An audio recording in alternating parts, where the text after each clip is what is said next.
Welcome to T10. 2016లో Trump మొదటిసారి అధికారంలోకి వచ్చాడు. ఆ ట్రంప్ మొదటిసారి అధికారంలోకి వచ్చే టైంకి మన దేశంలో మోడీ ప్రధానిగా ఉన్నాడు. అప్పటి నుంచి వీళ్ళ మధ్య స్నేహం కొనసాగుతా ఉంది.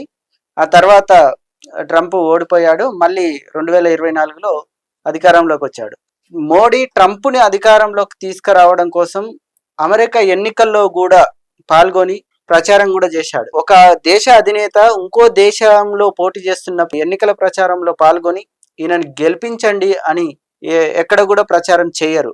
అయినప్పటికీ ఈ ప్రజాస్వామ్య విలువలను గాని నిబంధనలను గాని ఉల్లంఘించి నాకు స్నేహమే ముఖ్యం అన్నట్టుగా దేశాన్ని పక్కన పెట్టి మోడీ ట్రంప్ గెలుపు కోసం కృషి చేయడం జరిగింది. My friend Trump, India friend Trump అని కూడా అనేక సార్లు ప్రకటించాడు.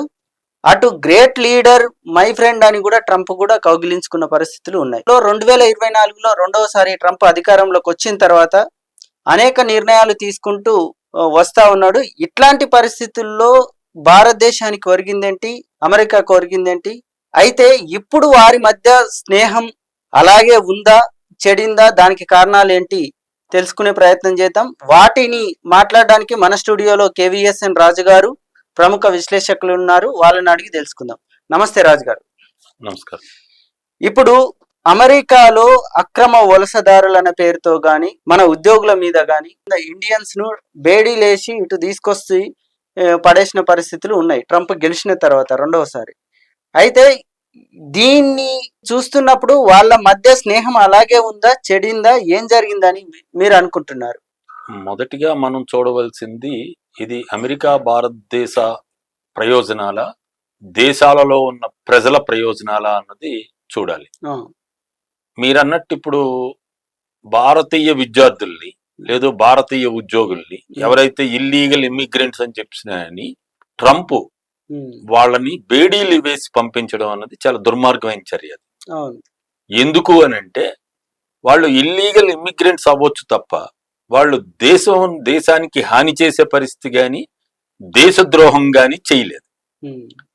అలాంటప్పుడు భారతదేశంతో, అది కూడా ప్రత్యేకంగా మోడీతో మోడీ నా దోస్తు అన్న ట్రంప్ గారు, లేదు భారతదేశం కూడా నాకు మంచి స్నేహ దేశం అని చెప్పిన ట్రంప్ గారు, మరి భారతదేశంలో భాగమైన ప్రజల్ని, విద్యార్థులైనా అమెరికాలో ఉద్యోగులైన అమెరికాలో ఉంటూ అమెరికా కోసం పనిచేస్తున్నారు. అవును. ఎందుకంటే అమెరికాలో చదివినా అమెరికా ప్రయోజనం, అమెరికాలో ఉద్యోగం చేసినా అమెరికాకు ప్రయోజనం. నేను ఆ వివరాల్లోకి వెళ్ళటం లేదు. కానీ అటువంటి వాళ్ళని బేడీలేసి పంపిస్తే మరి మోడీ గారు మౌనం వహిస్తే కారణం నాకు అనిపిస్తుంది ఏంటి అని అంటే ఆయన మన భారతీయులకు జరిగిన అవమానం కన్నా స్నేహానికే ప్రాధాన్యత ఇచ్చారన్నట్టు నాకు అనిపిస్తుంది. ట్రంప్ ఏమో స్నేహమే, దేశం దేశమే అన్నట్లుగా గెలిచిన తర్వాత టారిఫ్లు కానీ, ఆ నిర్ణయాలు కానీ, సుంకాలు కానీ అనేక వేస్తా ఉన్నాడు. ట్రంప్ నాకు దేశమే ముఖ్యమైనప్పుడు మోడీకి ఏది ముఖ్యం కావాలి? వాళ్ళ స్నేహంలో ఇది ఎట్లా చూడాలి? ఈ ప్రశ్న ఫస్ట్ మోడీ గారిని అడగాలి. కానీ మోడీ గారు ప్రెస్ మీట్ పెట్టరు, ప్రెస్ తో మాట్లాడతారు, ఆయన చెప్పింది వినడానికి పడతారు అంతే తప్ప ప్రెస్ని పిలిచిన ఆయన ఇంటర్వ్యూ ఇస్తారు, ప్రశ్నలు అడగకూడదు. ఒకవేళ అడగాలన్నా ఆయనే ప్రశ్నలు సెలెక్ట్ చేస్తారు. అందువల్ల నా పాయింట్ ఏంటనంటే అది ఆయన స్నేహానికి ప్రాధాన్యత ఇచ్చారా లేదా అన్నది మోడీ గారిని అడగండి. నాకు అనిపిస్తుంది ఏంటి అని అంటే ఇప్పుడు భారతదేశంలో అనేక ఇండస్ట్రియలిస్టులు అంటే పారిశ్రామికవేత్తలు, పారిశ్రామిక సంస్థల సంఘాల నేతలు వాళ్ళు చెప్తుంది ఇప్పుడు ఏదైతే 25% సుంకం నేను విధిస్తానని విధించారో ట్రంప్, అది భారతదేశం మీద విపరీతమైన ప్రభావం పడుతుందని చెప్తున్నారు. ఈవెన్ భారతదేశ GDP కూడా తగ్గుతుంది.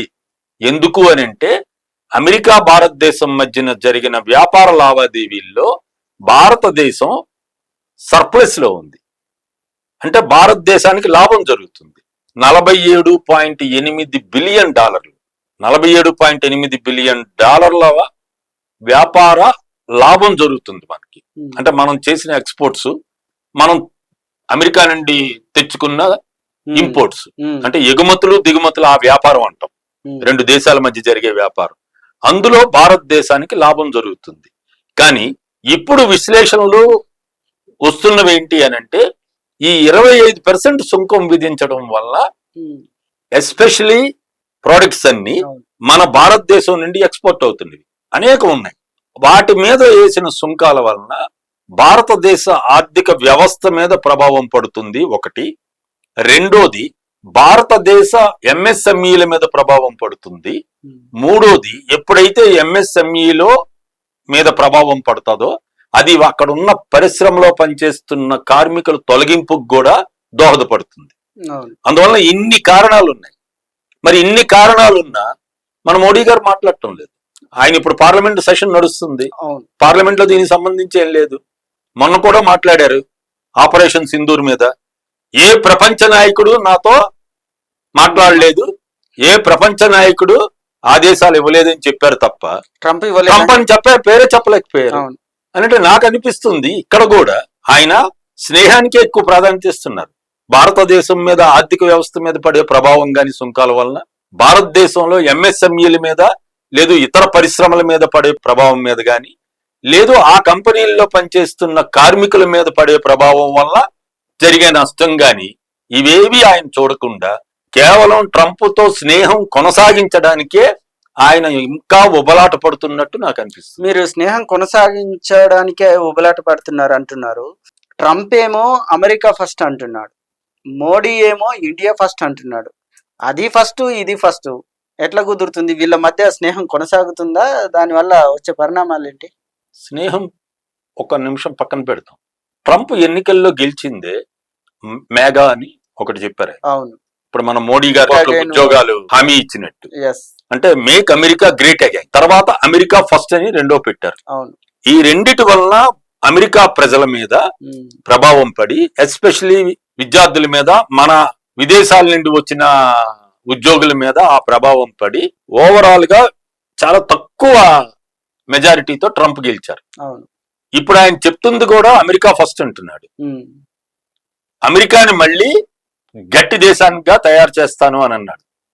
మేఘా అంటే అదే, మేక్ అమెరికా గ్రేట్ అగైన్. అంటే అమెరికా గొప్పతనాన్ని మళ్ళీ నేను తీసుకొస్తాను, నాకు అమెరికాయే ఫస్ట్. అందుకే ఆయన తీసుకున్న చర్యలు అవే ఉంటున్నాయి. ఆయన ఏమంటున్నారు, భారతదేశం అధిక సుంకాల ద్వారా అమెరికాని దోచేస్తుంది, అది కూడా వాడారు ఆయన. రెండోది నెక్స్ట్, నేను ప్రపంచంలో ఎవరైనా వ్యాపారం చేస్తే నా దగ్గరికి వచ్చి చెయ్యాలి, పరిశ్రమలు నా దగ్గర పెట్టాలి. ఇప్పుడు టెక్ ఉద్యోగాలు కూడా అదే చెప్తున్నారు. ఆయన గూగుల్ కి మైక్రోసాఫ్ట్ కి చెప్పారు. ఏమని చెప్పారు, మీరు విదేశాల్లో ఉద్యోగాలు కల్పించొద్దు, అమెరికాలోనే ఉద్యోగాలు కల్పించండి. మరి ఎంత ప్రభావం పడుతుంది భారతదేశం మీద? అందువల్ల అమెరికా ప్రజల ప్రయోజనాల కోసం ట్రంప్ ఎన్నికల్లో గెలిచిన తర్వాత ఇచ్చిన హామీల అమలు కోసం అని అనుకోవచ్చు. కానీ ఇక్కడ ఆయన స్నేహం పక్కన పెట్టాడు. ఆయన ఇప్పుడు ట్రంప్ గారు ఒకటే అది కూడా చెప్తున్నారు, స్నేహం స్నేహమే, అదేదో సామెత ఉంది, తమ్ముడు తమ్ముడే అని. అందువల్ల ఆ సామెత ఆయన అనుసరిస్తున్నారు. ఆయన స్నేహం స్నేహమే, నాకు మోడీ మంచి స్నేహితుడు, ఆయన అది కూడా చెప్తున్నారు. 27 సార్లు ఆయన చెప్పారు, ఓపెన్ గా చెప్పారు, ప్రెస్ తో చెప్పారు, వాళ్ళ పార్లమెంట్ లో చెప్పారు. ఏమని, భారతదేశం పాకిస్తాన్ మధ్య యుద్ధం నా వల్లనే ఆగింది అని చెప్తున్నారు. మరి అటువంటి ట్రంప్ గారిని మొన్న ఆపరేషన్ సింధూర్ లో మోడీ గారు మాట్లాడుతూ ఏం చెప్పారు, ఏ ప్రపంచ నాయకుడు అన్నారు. అంతే తప్ప ట్రంప్ చెప్పింది అబద్ధం అని ఎందుకు చెప్పలేదు పార్లమెంట్ లో? ఇది మన మోడీ గారి పరిస్థితి.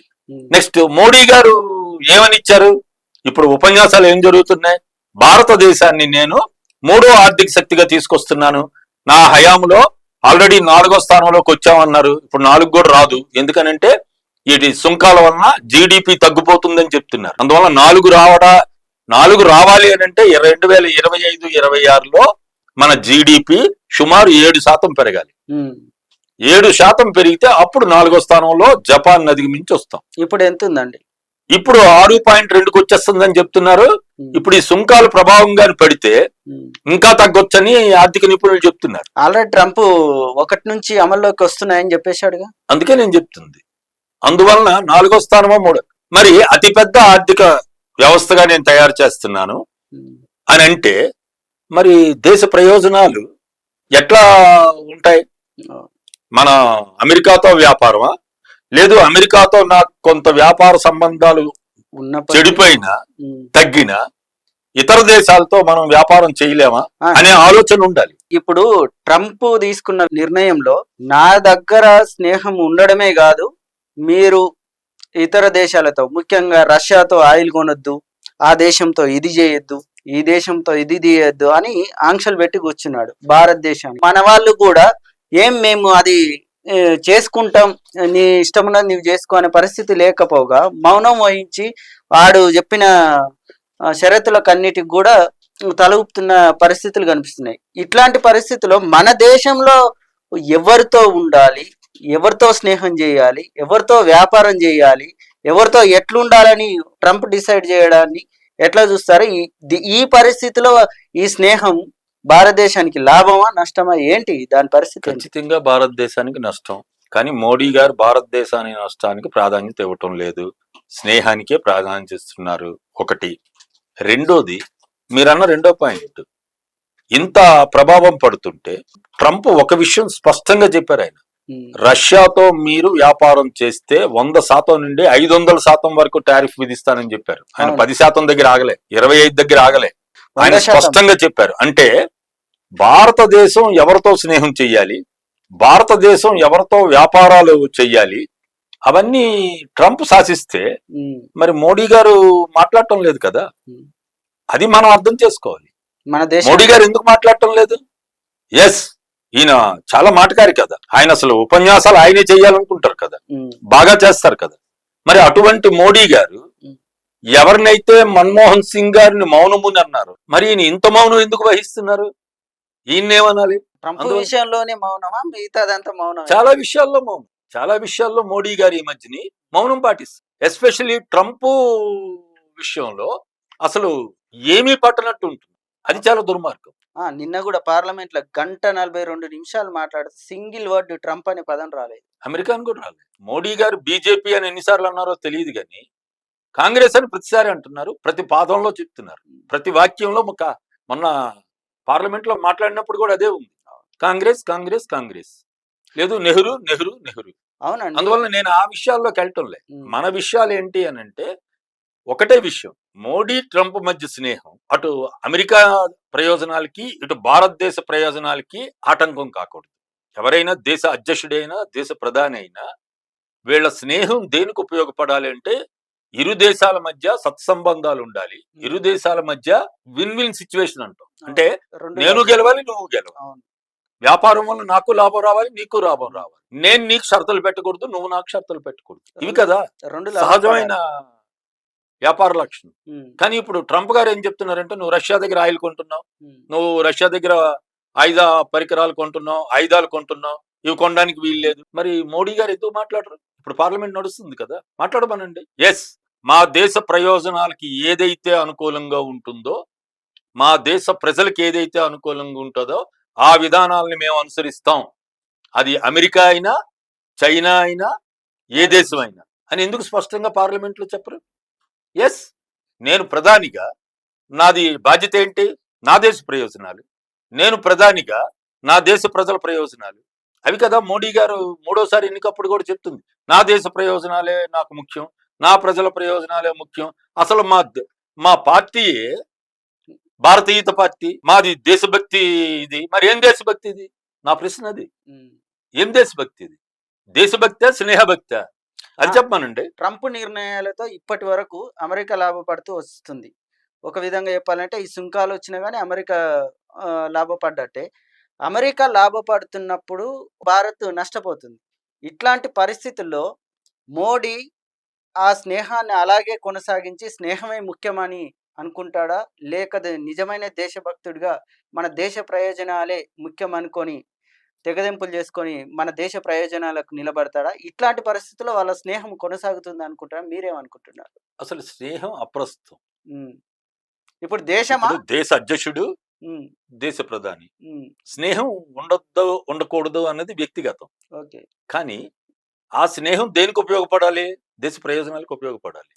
ఇప్పుడు వరకు మోడీ గారు తీసుకున్న చర్యలన్నీ దేశ ప్రయోజనాలు దెబ్బతినేటట్టున్నాయి, దేశ ప్రజల ప్రయోజనాలు దెబ్బతిన్నట్టున్నాయి, అవి నాకు పట్టవు అని స్నేహానికి ప్రాధాన్యత ఇస్తున్నారు. కానీ మనం కోరుకోవాల్సింది, మనం డిమాండ్ చేయవలసింది, మనం డిమాండ్ చేయవలసింది కూడా మోడీ గారు మీరు మీ ట్రంప్తో స్నేహం కొనసాగించండి, మాకు అభ్యంతరం లేదు.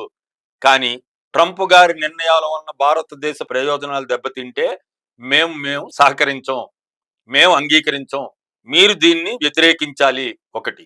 రెండోది, దేశంలోని వ్యాపార సంస్థలకు నష్టం జరిగినా అటువంటి ఒప్పందాలు మీరు అమెరికాతో చేసుకోకూడదు, ట్రంప్ స్నేహానికి ప్రాధాన్యత ఇవ్వకూడదు అన్నది స్పష్టంగా చెప్పాలి. మూడోది, ఈ వీటన్నిటి వలన భారతదేశ ప్రజల మీద పడే ప్రభావం చాలా ఉంటుంది, భారతదేశ ఆర్థిక వ్యవస్థ మీద పడే ప్రభావం చాలా ఉంటుంది. అందువల్ల మూడోది మనం చెప్పవలసింది గట్టిగా మోడీ గారికి ఏంటనంటే, మీ స్నేహం అంతా పక్కన పెట్టి మీరు ఖచ్చితంగా భారతదేశ పౌరుల ప్రయోజనాలకే అధిక ప్రాధాన్యత ఇచ్చి మీరు అమెరికాతో డీల్ చేయాలి తప్ప మీరు స్నేహానికి ప్రాధాన్యత ఇవ్వకూడదు అన్నది మనం గట్టిగా చెప్పాలన్నది నేను మీ ద్వారా మన వీక్షకులకు కూడా కోరుకుంటున్నాను. థ్యాంక్ యూ రాజు గారు. మోడీ ట్రంప్ మధ్య స్నేహ బంధం ఎట్లా ఉండాలి, ఎట్లా ఉంటే మనకు ప్రయోజనం అనే విషయాల మీద కులంకషంగా విశ్లేషించినందుకు ధన్యవాదాలు. థ్యాంక్ యూ రాజు గారు. మీ డౌట్లను మీ కామెంట్లను రూపంలో తెలియజేయండి. చూస్తూనే ఉండండి T10. Thank you.